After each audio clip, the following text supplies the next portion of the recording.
نحمده ونصلي على رسوله الكريم. أعوذ بالله من الشيطان الرجيم. بسم الله الرحمن الرحيم. قل يا أيها الكافرون لا أعبد ما تعبدون ولا أنتم عابدون ما أعبد ولا أنا عابد ما عبدتم ولا أنتم عابدون ما أعبد لكم دينكم ولي دين. صدق الله مولانا العظيم وصدق رسوله النبي الكريم ونحن على ذلك لمن الشاهدين والشاکرین والحمد للہ رب العالمین. پیارے بھائیوں بہنوں، رمضان مقدس میں روزے رکھنے والوں، اللہ کی عبادت کرنے والوں، آپ خوش نصیب ہیں کہ روزے کے ساتھ ساتھ نمازیں بھی آپ کی ادا ہو رہی ہیں، خدا کی عبادت کا آپ کو موقع مل رہا ہے. ہمارے یہاں ہمارے بھائی اور ہماری بہنیں نماز پڑھتے ہیں، نماز میں سورتیں پڑھی جاتی ہیں، قرآن عظیم کی تلاوت بھی ہوتی ہے، لیکن ہوتا یہ ہے کہ جو کچھ آپ پڑھتے ہیں ان کے معنی آپ کو معلوم نہیں. یہی وجہ ہے کہ نماز میں ادھر ادھر کے خیالات آ جاتے ہیں. نماز میں انسان کا ذہن بھٹکتا ہے. اگر آپ جو کچھ پڑھ رہے ہوں ان کے معنی بھی آپ کے سامنے ہوں اور ذہن معنی کی طرف جائیں تو پھر یہ ہوگا، آپ کا خیال آپ کے کنٹرول میں ہوگا اور آپ خدا واحد قدوس کی بارگاہ میں نماز پڑھیں گے، عبادت کریں گے اور اس کے معنی جاننے سے آپ کے دل میں ایک شوق پیدا ہوگا، ایک ذوق پیدا ہوگا. اس لیے آج درس قرآن کی مجلس میں میں قرآن مقدس کی سورت الکافرون، اس کا ترجمہ اور مختصر سی تشریح میں آپ کے سامنے پیش کر رہا ہوں تاکہ آپ اس سورت کی اہمیت سے بھی واقف ہوں، اس کے معنی بھی آپ جان لیں اور پھر اس کے بعد آپ نماز میں اسے پڑھیں تو ایک نیا ذوق پائیں گے، نیا شوق پائیں گے. اللہ کے پیارے نبی حضرت محمد مصطفیٰ صلی اللہ تعالی علیہ وسلم کا ارشاد بھی ابھی آپ کی خدمت میں پیش کروں گا. سورۃ الکافرون یہ ہجرت سے پہلے نازل ہوئی.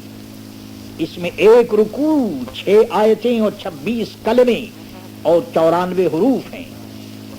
اس کی شان نزول یہ ہے کہ قریش کی ایک جماعت نے اللہ کے پیارے نبی حضرت محمد مصطفیٰ صلی اللہ تعالی علیہ وسلم سے کہا تھا کہ آپ ہمارے دین کا اتباع کیجیے اور ہم آپ کے دین کا اتباع کریں گے. مقصد یہ ہے کہ کمپرومائز کر لیجیے کہ آپ ہمارے دین کو فالو کریں اور ہم آپ کے دین کو فالو کریں. لیکن حضرات و خواتین، آپ کو معلوم ہے کہ ہمارا دین ساری کائنات کو